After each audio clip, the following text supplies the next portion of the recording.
Hello students, welcome to AffairsCloud. We have an app called Careers Cloud which you can go and download it from the Play Store. So after downloading it, you can easily log in using your Gmail ID.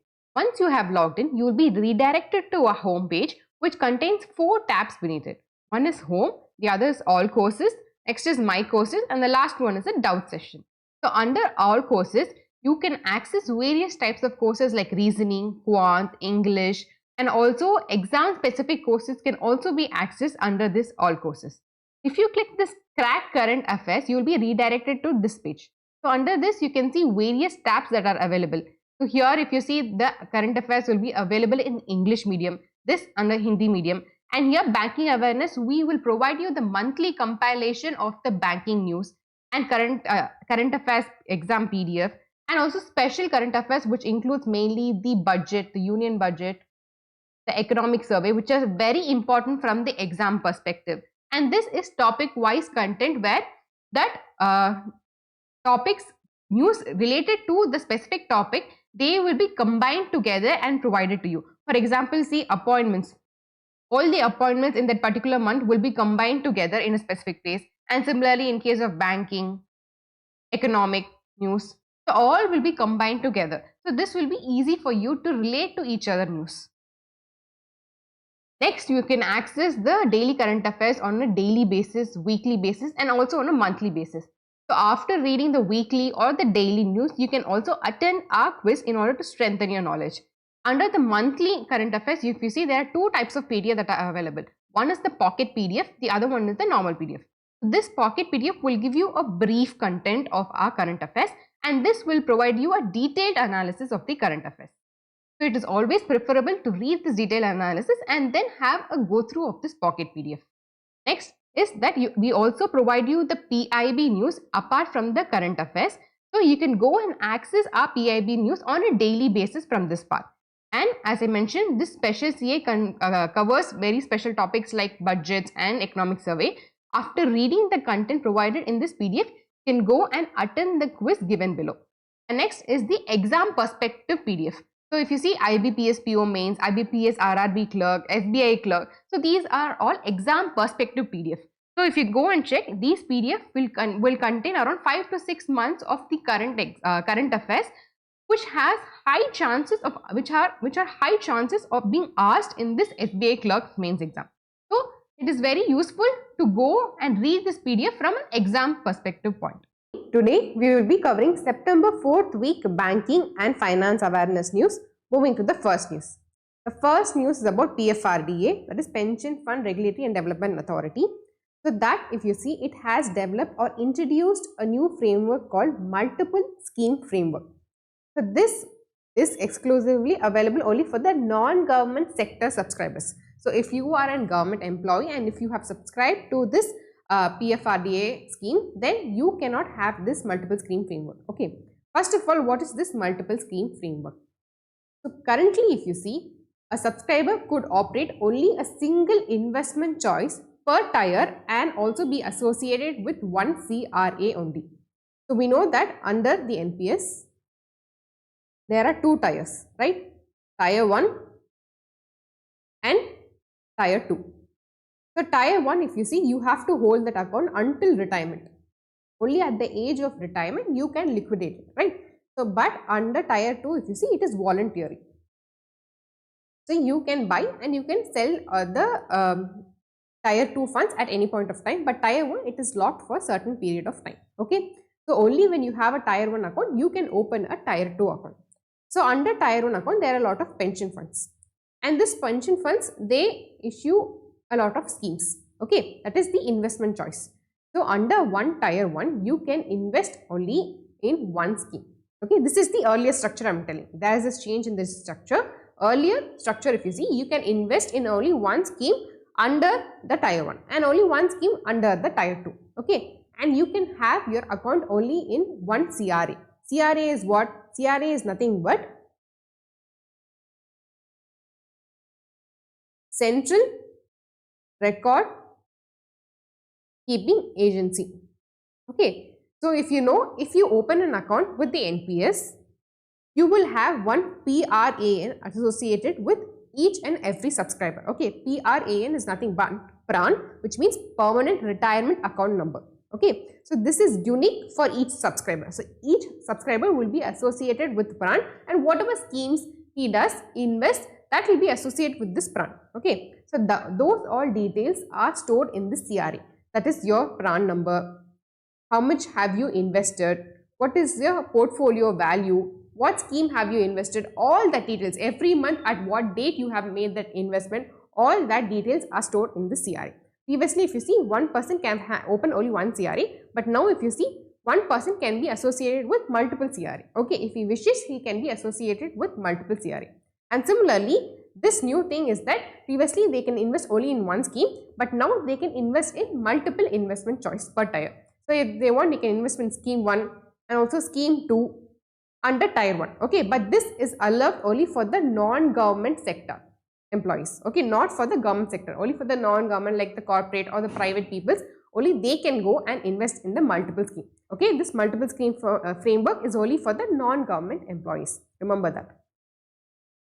So here if you see the pension funds, these are the pension funds are the ones that provide the investment choices, right? So they can, curate various investment choices according to the subscriber. So they can create one investment choice for the digital economy worker, for the self-employed profession, for the corporate employees. So there are a lot of different types of subscribers, right? So according to that, they can curate the investment schemes. And also they have to create at least 2 variants.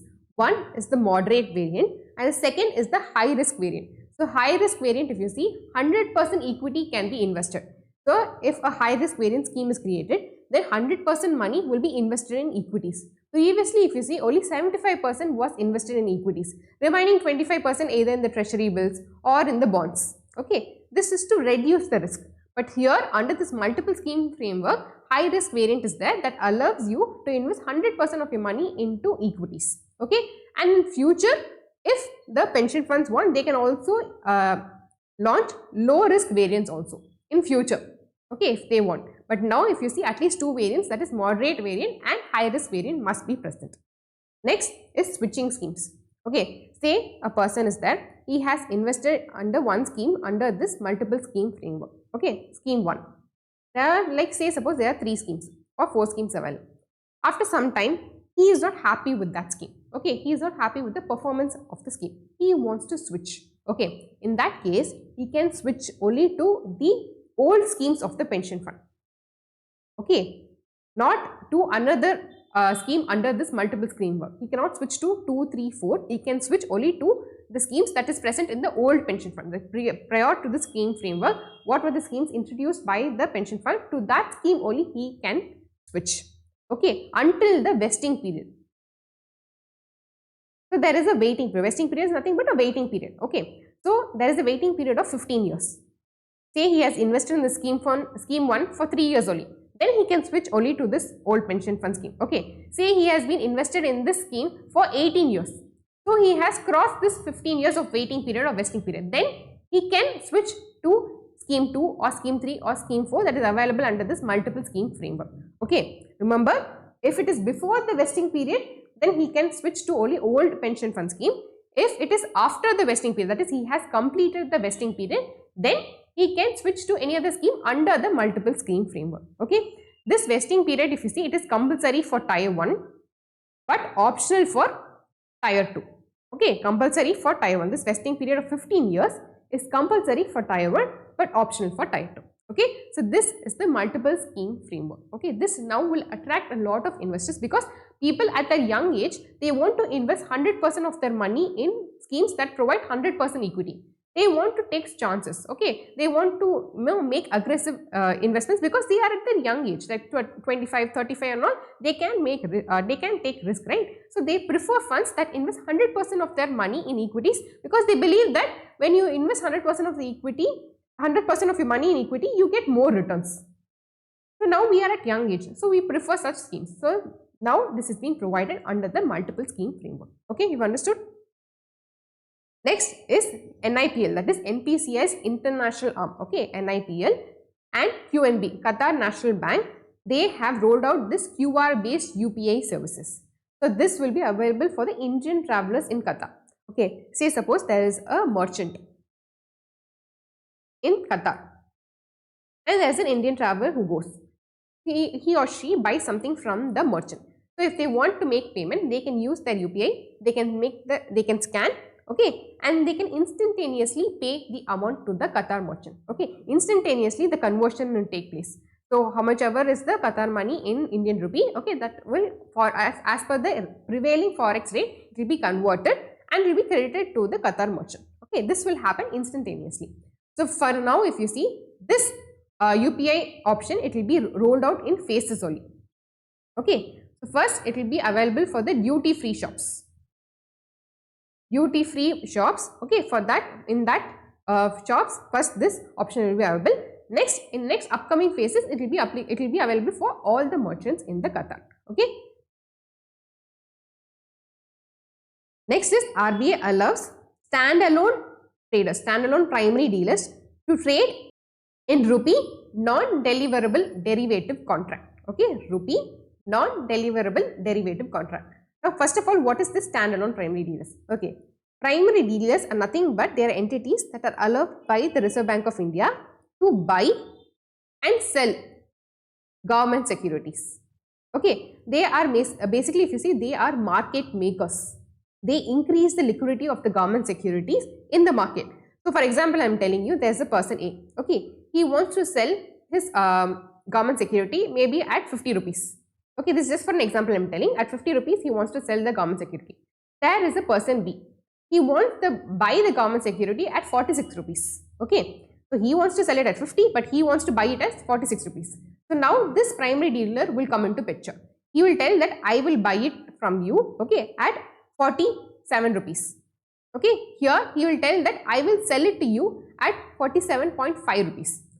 Okay, then he said, okay, fine, I agree. And this person will also agree. So this 0.5, right, this is what the primary dealer will earn.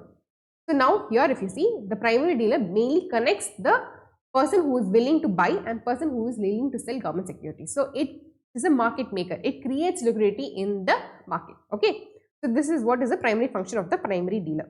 Fine. Now, what is this rupee non-deliverable derivative contract that they are now allowed to invest in? What is that? What is this rupee non-deliverable derivative contract? It is a two-party currency derivative contract to exchange cash flows between the NDF, that is the contract rate, whatever the rate that has been fixed in the contract, and the prevailing spot rate. Okay, the two things that you have to see here. Okay, one thing is that two-party currency derivative. So here there is two-party.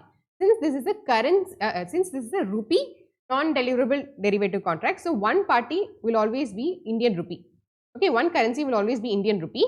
The other currency will be some other foreign currency, maybe dollar, okay, or Japanese yen, some other currency. Okay, and here what will be exchanged? Only the difference, the cash flow, that is, it will be exchanged is difference between the NDF contract rate, okay, and the prevailing spot rate, whatever is the spot rate, and the difference between the contract rate at which the USD was fixed. Okay, USD or some other currency was fixed. Now, this might be confusing to you. I will explain with an example, then you will be able to understand it completely. Okay. So, let us take an example that there is an exporter A in India. Okay. He has exported some good to US.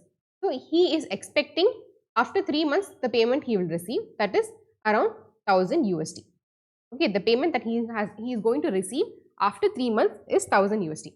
For simple calculation purpose, we will consider that currently 1 USD is 80 rupees. Okay, this is for simple calculation purpose. I know this is not the current rate. For simple calculation purpose, I am taking this rate. Okay, say this is 1 USD is 80 rupees. This means that after 3 months, okay, the exporter will pay 1000 USD to the US person who has bought goods from this exporter A will pay 1000 USD to this exporter A, right?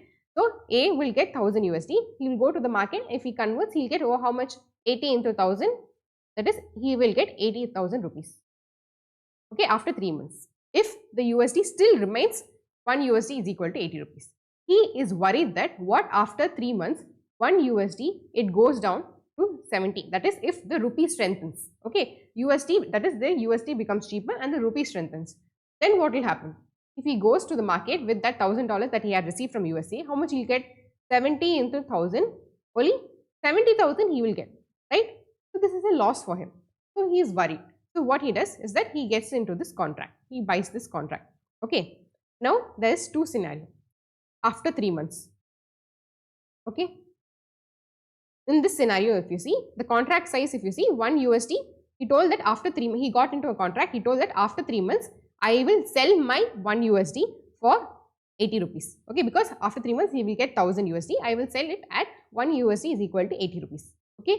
Now we will see. Say suppose after 3 months, 1 USD, it became 70 rupees. Okay. The rupee has strengthened. So as he had expected, it had become. So now what will he get from this contract? He will get only the difference between that contract price, okay, the price at which he has fixed in the contract, that is 80 rupees per USD. The prevailing, this is the prevailing price after 3 months. Okay, after 3 months, this say suppose this is September, right? Say suppose in December, 1 USD is equal to 70 rupees. So this becomes the spot price. Okay, the price at that point of time. So here this is the spot price, this is the contract price. So difference here is what? 10 rupees, right? So the contract size is 1000 USD. So 10 into 1000. So what he will get is only the difference, that is 10,000. This is what he will get. Okay. So this 1000 USD, he can go to any market, he can give 1000 USD. And what was the current prevailing price after 3 months? It was 70 rupees. So he will get 70,000 from the market. He will liquidate the 1000 USD that he had got from US in the market. Okay. He will sell it in the market and he will get whatever the price then. It was 70 rupees. So 70 into 1000, 70,000. So remember, by this contract, he is reducing risk. He is only saving from the risk. Okay. So he will not get the entire 80,000 from the product, from the contract. Okay. He will get only the difference. I'm telling, he will get only difference. So here is 80 minus 70 is 10. So he will get only 10,000 from this contract. Okay. Now we will look into another scenario. Okay. The contract price, I mean the USD, the INR,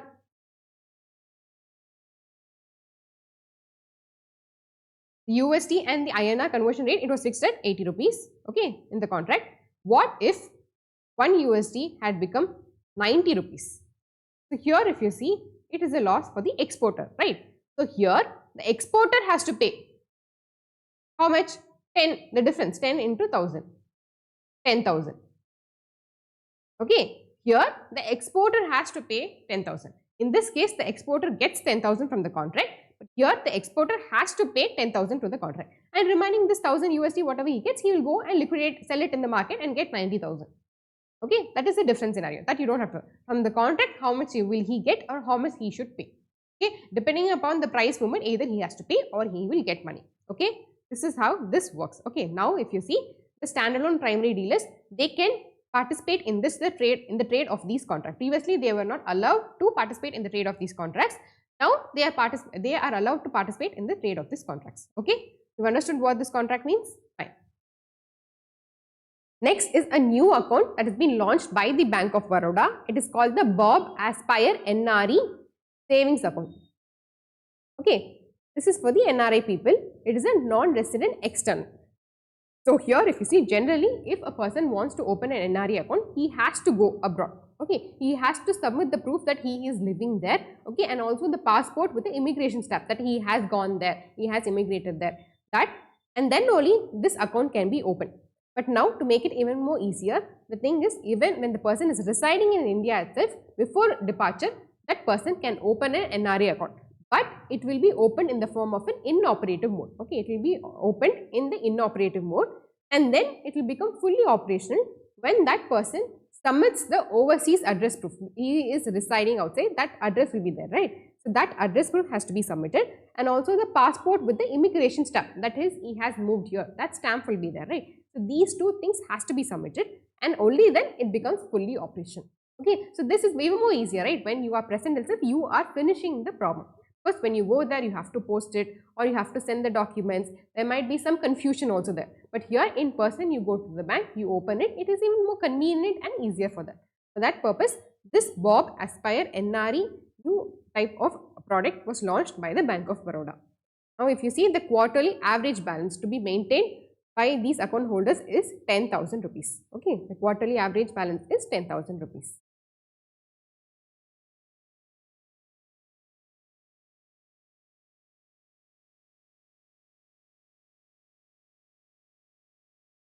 The next news is Jyotir Aditya. he heads the communication ministry and also the development of northeastern region. Okay, these two ministries are headed by Jyotiraditya M. Scindia. So he has launched the UPI-UPU integration project. UPI, you know, Unified Payment Interface. But what is this UPU? UPU is Universal Postal Unit. Universal Postal Unit. It is nothing but a network which connects the postal services of 192 member countries. Okay, it is a network. UPU is nothing but a network that connects the postal services of 192 member countries. So if you see, even before the existence of banks, the postal services are well connected. Okay, so using this, you can send money. It is even more faster and even more cheaper also. Okay, where was this launched? This was launched in Dubai. Remember the project UPI-UPU integration project, and this UPU network connects 192 member countries. We have launched a new course called Static Banking Awareness course. Now this course will be helpful for students who are preparing for the banking exams and for the regulatory body exams. And also recently you would have seen Paytm Bank in news frequently. So when an aspirant reads this news, he would have ample number of questions like what is a payment bank, what are the norms for it, and which is the committee that has launched it. So this static banking awareness course lays a foundation to the current banking and finance news.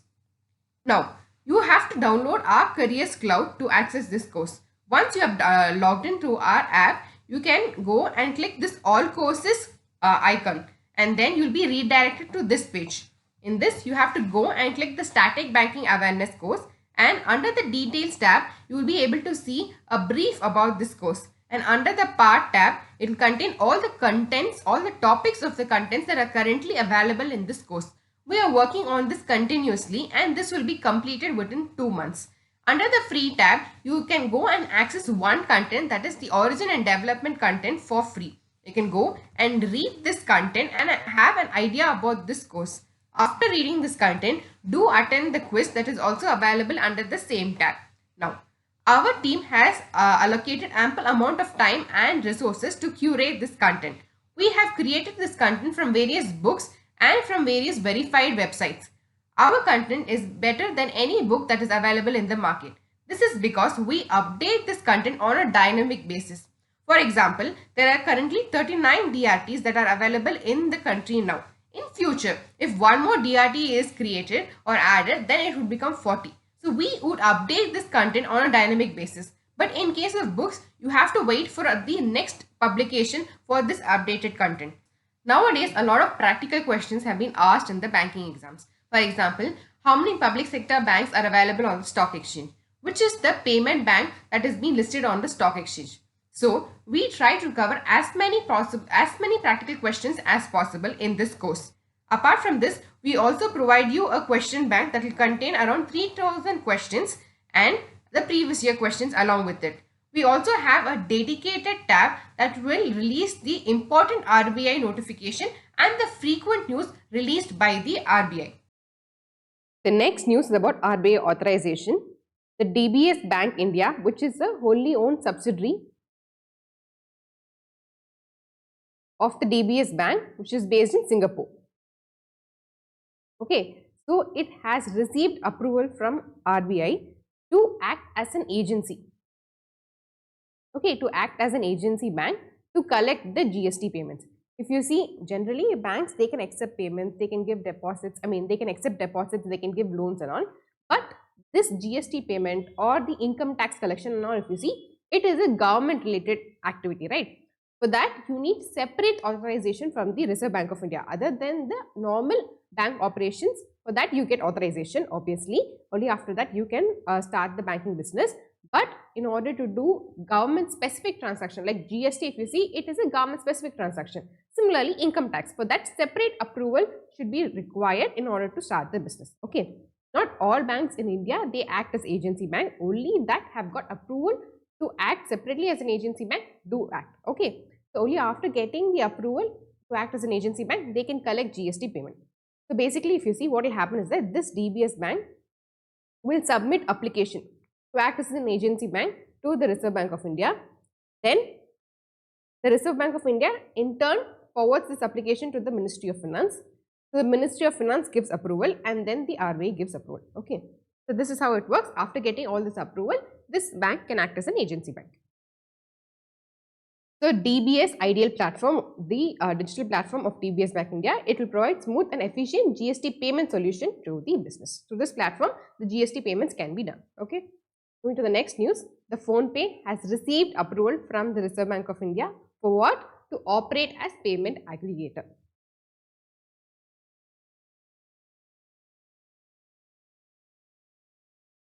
Okay. So we know that payment aggregator, it acts as a bridge between the customer and the merchant. So here the payment aggregator accepts the payment from the customer and then forwards the payment to the merchant. Okay. It helps in the fund collection. So merchant need not worry about the fund collection. They can concentrate on the business. So the fund collection is done by the payment aggregator. The payment aggregator collects that amount, stores it in the escrow account of the payment aggregator and then forwards it to the merchant. The next news is RBI has cancelled the registration of Datta Finance Trading Private Limited. So this, if you see, it is a Delhi-based NBFC, non-banking financial company. So now, why was this registration cancelled? So what wrong did it do? So if you see, it did not comply with the outsourcing financial services activities. Okay. So certain activities, if you see, the banks can outsource. Okay, that is allowed as per the RBI guidelines, but certain things it cannot outsource. Especially if you see the decision-making activities, that and all cannot be outsourced. Okay, so here if you see, it has crossed the guidelines. That is, it had not followed the guidelines in conducting, in sourcing of customers. That is, finding new customers. Okay, and also in conducting the due diligence. So once you have sourced the customer, you have to conduct due diligence, right? By collecting all their Aadhaar or the address identification or the individual identification, that due diligence, then the disbursement of loan, then the servicing of loan. So all this, if you see, the guidelines was not followed in the outsourcing activities. Okay, and that is why the registration was cancelled. Remember, Datta Finance and Trading Private Limited, Delhi-based NBFC, because they had not followed the guidelines in the outsourcing activities. Next is Bank of Baroda has launched eRUPI person-to-person digital gifting in its application, that is BoI Pay UPI. In its UPI application, this feature has been launched. This is nothing but a digital voucher. Okay, so this digital voucher, if you see, one person can gift to another person, just like you can send gift, just like in Diwali, if you want to gift some money to your cousin. Okay, you can gift 1000 rupees or 2000 rupees, right? That can be gifted in the form of digital voucher also. Okay, but this digital voucher, if you see, it has a purpose. It can be reimbursed or it can be redeemed or used in particular places alone. For now, if you see, it is now open for food categories. This is the initial stage of its launch. So for now, it is available in the food category. So if you go to some merchant which is selling food, or if you want to buy something in the Swiggy or Zomato, you can use or redeem these vouchers. So the minimum value of the voucher is from 1 rupee to 10,000 rupees. Okay. Next, if you see, this is non-transferable. What does this mean? Say suppose a person A has issued this digital voucher to person B. Okay, in that digital voucher, the person B name will be there. Now this person B cannot transfer it to another person C. This is not allowed. Okay, this person has issued the voucher to B, so B should only be using the voucher. So the end user here is B. It cannot be transferred to another person further. Okay, that is what this means, non-transferable. Next is there is no limit on the vouchers. That is, there is no limit on the number of vouchers that A can issue. A can issue as many vouchers as he or she wants, but the amount is limited. That is, the voucher minimum value is 1 rupee and the maximum is 10,000. This is per voucher. Okay, he can issue as many vouchers as he wants. The last thing is that it has to be redeemed within the validity period. So each voucher will have a validity period. Say suppose the validity period of the voucher that has been issued by A is 3 months. Okay, it has been issued to B. So within 3 months, the B should redeem that voucher. If it is not redeemed, say the voucher value is 1000 rupees. If it is not redeemed within 3 months, then the amount will be credited back to A's account. Okay, within the validity period, that a voucher has to be redeemed. If not, the amount will be sent back to the issuer. That is, in this case, it will be sent back to A. Okay, so this is the new feature that has been available now in this BOP RUPI UPI application. Next is Quant Mutual Fund, which is run by the Quant Money Managers Limited. It has launched India's first SIF, that is India's first equity long short SIF. So here if you see, this is the SIF. What is SIF? Specialized Investment Fund. Okay, so this SIF, it bridges the gap between mutual fund and the portfolio management services, right? The minimum investment under SIF is 10 lakhs rupees. PMF, if you see, it's somewhere between 40-50 lakhs, and mutual fund you can invest with just 500 rupees. But SIF, here if you see, people who are willing to invest some amount between the mutual fund and PMF, for them this was introduced. So now the Quant Mutual Fund has launched this India's first equity long short SIF. So if you see, this fund will be open. Okay, this is a new fund offer. So this will be open from September 17 to October 1st, 2025. Between this, you can subscribe to this fund. Next is Ministry of Labour and Employee. Okay, that is the Labour Bureau, which works under the Ministry of Labour and Employee, has released the CPI for agriculture and rural labours. If you see, the NSO, National Statistical Office, that releases the All India CPI Index. Okay, and also the CFPI, that is Consumer Food Price Index, and the All India CPI Index is released by the NSO, which works under the Ministry of Statistics and Program Implementation. But the CPI for agriculture and rural labour, it is released by the Labour Bureau. Remember, there are two types here. One is released by the NSO and the other is released by the Labour Bureau. So here if you see, for this the base year is 2019, and the CPI index for this agriculture labour, if you see, it is increased from 135.32 in July 2025, and as of August 2025, if you see, the CPI index for agriculture labour, it is 136.34. Okay, and in case of rural labour, that has also increased, that is 136.60. Okay, agriculture labour, it is 136.34, and rural labour, it is 136.60. Next, food index, if you see, that has also been increased from 135.68 to 137.07, and also for the rural labour, it has been increased from 136.09 to 137.38. Inflation rate. Okay, the CPI inflation rate for the agriculture and rural labour, if you see, for agriculture it is 1.07, and for rural labours it is 1.26%. But food inflation, if you see, it has decreased. Okay, that is, it is negative 0.55 and negative 0.28. You don't have to remember this 137, 137.38, but you have to remember this. Okay, that is the agriculture labour inflation rate 1.07 and rural labour it is 1.26%. And try to remember food inflation. At least know that it is in negative. Okay, food inflation is negative and the other inflation rate is 1.07 and 1.26.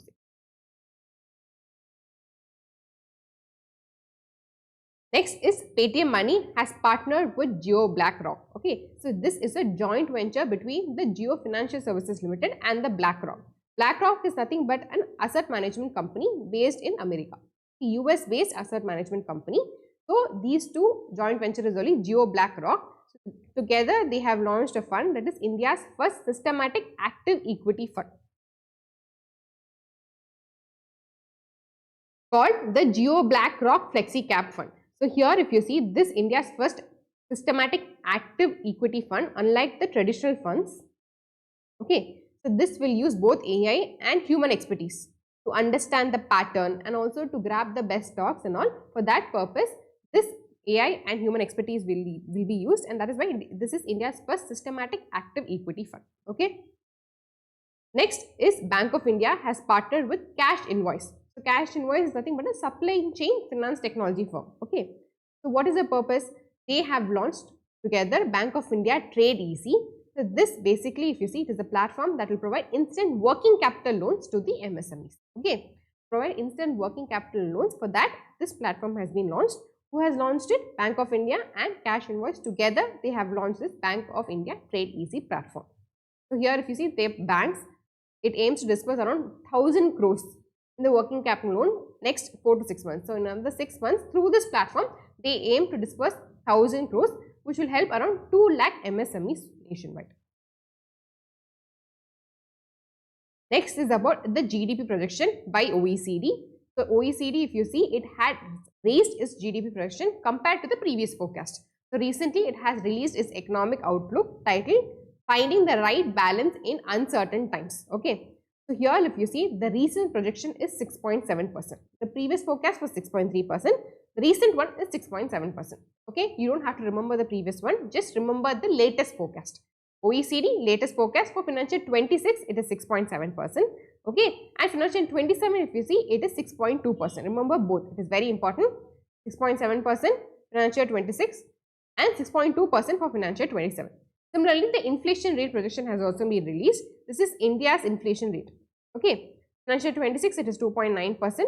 Financial 27, it is 2.9%. For both, it is 2.9%. Similarly, the global GDP, if you see, this is for the calendar year. Okay, global GDP projection is in the form of calendar year. So, it has projected 3.2% for calendar year 25 and 2.9% for calendar year 26. And global inflation projection is 3.4% for calendar year 25 and 2.9% for calendar year 26. Okay, remember it is very important. At least remember India's inflation rate and GDP growth rate. And for global, at least remember the calendar year 25 inflation and GDP. Next is RBI has renewed its statement of commitment. Statement of commitment to FX Global Code. Okay, to FX Global Code. Now, what is this FX Global Code?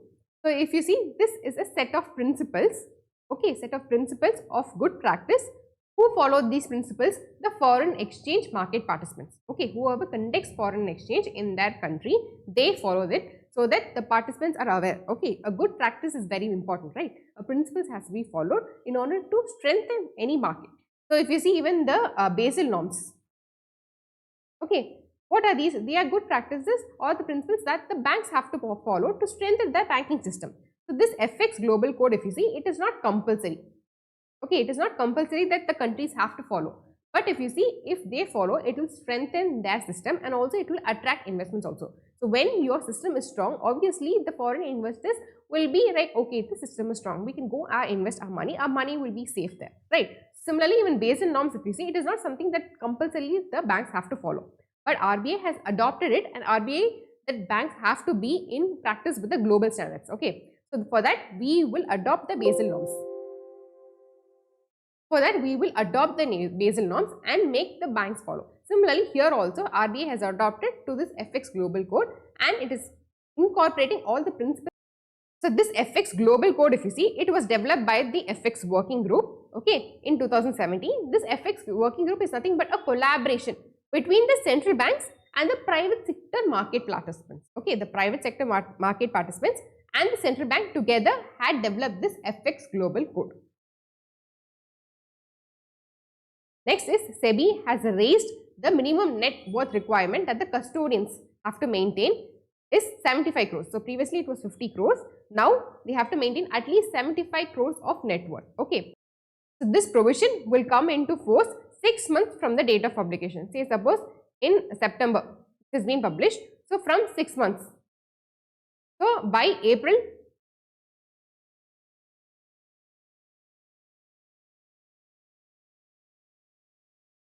2026, this will come into force. And when should they comply? When should they start maintaining 75 crores? That is within 3 years from the date of new regulation commencement. Okay. So, from now 6 months it will be published, and from that 3 years they have to maintain this 75 crores. Remember, the previous net worth requirement that they had to maintain was 50. Now, it has been increased to 75 crores. For whom? For the custodians. The custodians majorly, if you see, they safeguard the assets, they maintain the client accounts. So, risk management is very important, right? So, for that purpose, this net worth has been increased. Thank you for watching the session. I hope you had enjoyed it. We're also available in Telegram under the name AffairsCloud_official. We also have an Instagram handle. Thank you.